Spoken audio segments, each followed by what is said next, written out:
আসসালামু আলাইকুম বন্ধুরা, কেমন আছেন সবাই? আশা করি ভালো আছেন। আলহামদুলিল্লাহ আমরা সবাই ভালো আছি। সারা লাইফ স্টাইলে আপনাদের সবাই স্বাগত জানাই। আজকে নিয়ে চলে এসেছি আবার একটা নতুন রেসিপির ভিডিও।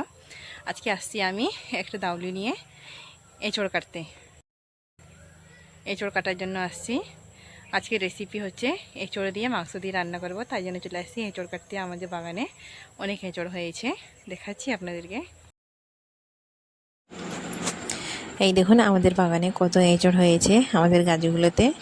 এইগুলোতে এখন যখন কাঁচা খাই এটাকে এঁচড় বলে, আর পেকে গেলে এটা কাঁঠালে ভর্তি হয়ে গেছে আমাদের গাছে। এই যে একটা এঁচড় কেটে নিয়ে এসেছি, সারা ঘুরাচ্ছে ঘুরতেছে।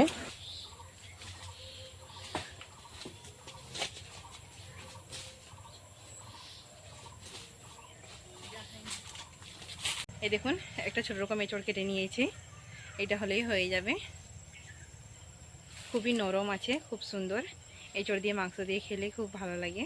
আপনারাও প্লিজ রান্না করে দেখবেন একবার খেয়ে, আর পুরো ভিডিওটা দেখতে থাকুন।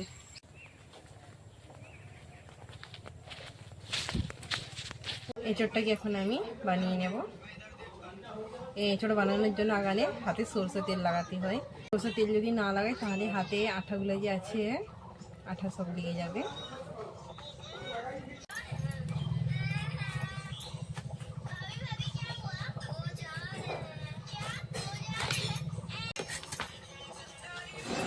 এঁচড়টা আমার শিলা হয়ে গেছে। এর ভিতরে এই লম্বাটাকে কেটে বাদ দিয়ে দিব।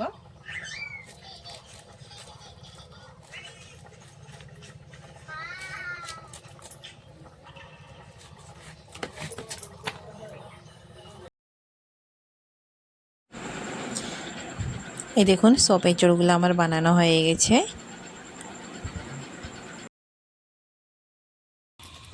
এঁচড়টাকে ভালো করে ধুয়ে রাখছি এখানে। আর এঁচড় রান্নার জন্য এখানে নিয়েছি ছোট ছোট করে আলু কুচি নিয়েছি, পেঁয়াজ, টমেটো, আর এখানে আদা রসুন বাটা আছে।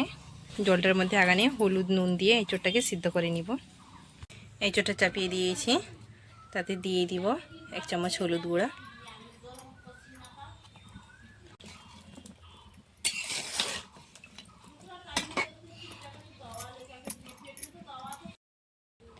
হলুদ নুন দিয়ে সিদ্ধ করে নিব। এটা ঢাকা দিয়ে রেখে দিব, এটাকে একটু সিদ্ধ করে নিব। এই দেখুন এঁচড়টা আমার ভাপ উঠে গেছে, এদিকে আমার এঁচড়টা সিদ্ধ হচ্ছে। আর এখানে আমি মাংসের মধ্যে কিছু মশলা মাখিয়ে নিব।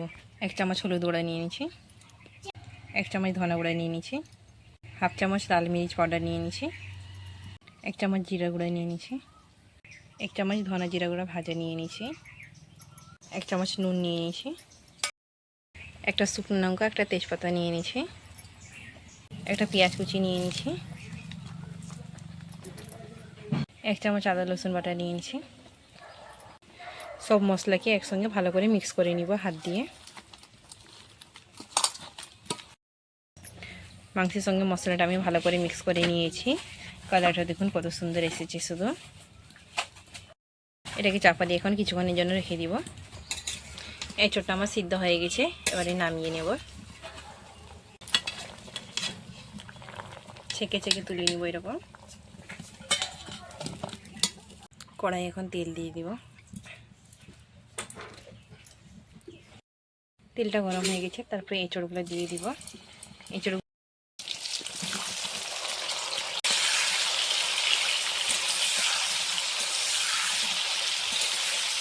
এঁচড়গুলো আমার ভাজা হয়ে গেছে, এবার তুলে নিব। বাকি এঁচড়গুলোও দিয়ে দিব, বাকি এঁচড়গুলোও ভেজে নেব। এই এঁচড়গুলোও ভাজা হয়ে গেছে আমার, তুলে নেব। তেলে আলুগুলো আবার ভেজে নেব। এর মধ্যে একটু নুন দিয়ে দিব, হলুদ গুঁড়ো দিয়ে দিব,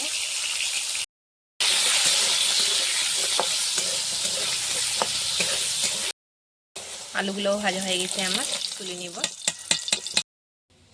সব আলু আর এঁচড়গুলো আমার ভাজা হয়ে গেছে। এই তেলের মধ্যে একটু তেল দিয়ে দিব। তেলটা আমার গরম হয়ে গেছে, তারপরে পেঁয়াজগুলো দিয়ে দিব।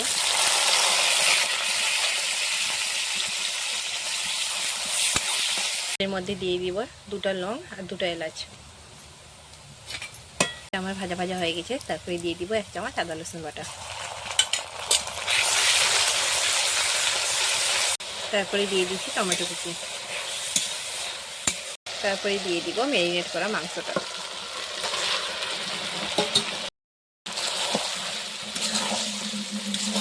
মাংসটাকে ভালো করে কষিয়ে নিব এখন।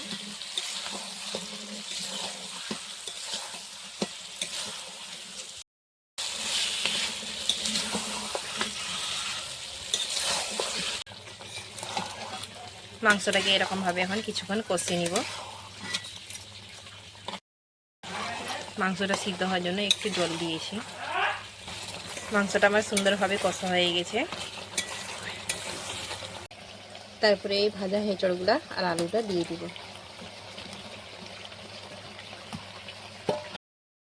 এঁচড় আলু দিয়ে মাংসের সঙ্গে ভালো করে মিক্স করে নিব। আবার মাংসের সঙ্গে এটাকে আরেকবার কষে নিব।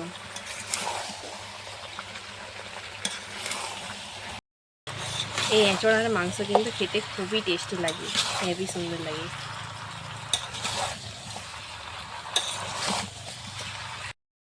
এটাকে ভালো করে মাংসের সঙ্গে মিক্স করে নিচ্ছি। তারপর একটা ঢাকা দিয়ে কিছুক্ষণের জন্য ঢেকে রেখে দিব। ঢাকাটা খুলে দেখে নিব।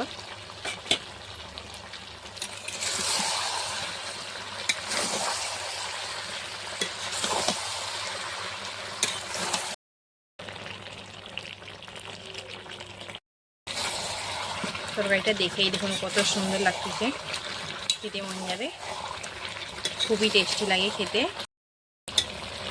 আপনারাও এরকমভাবে করে খেয়ে দেখবেন। আর কে কে খেয়েছেন প্লিজ আপনারা বলবেন কমেন্টে। পরিমাণ মতো সামান্য একটু জল দিয়ে দিব।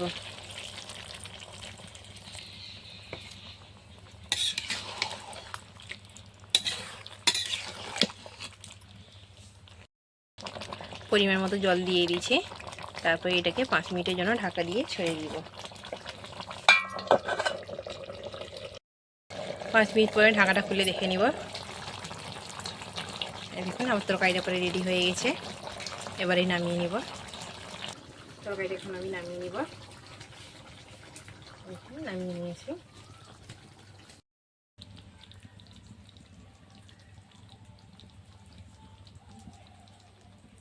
এই এঁচড় আর মাংস রান্নাটা আপনাদেরকে দেখালাম, কেমন লাগছে প্লিজ আপনারা বলবেন। প্লিজ একবার হলে আপনারা ট্রাই করে খেয়ে দেখবেন, নিশ্চয়ই ভালো লাগবে।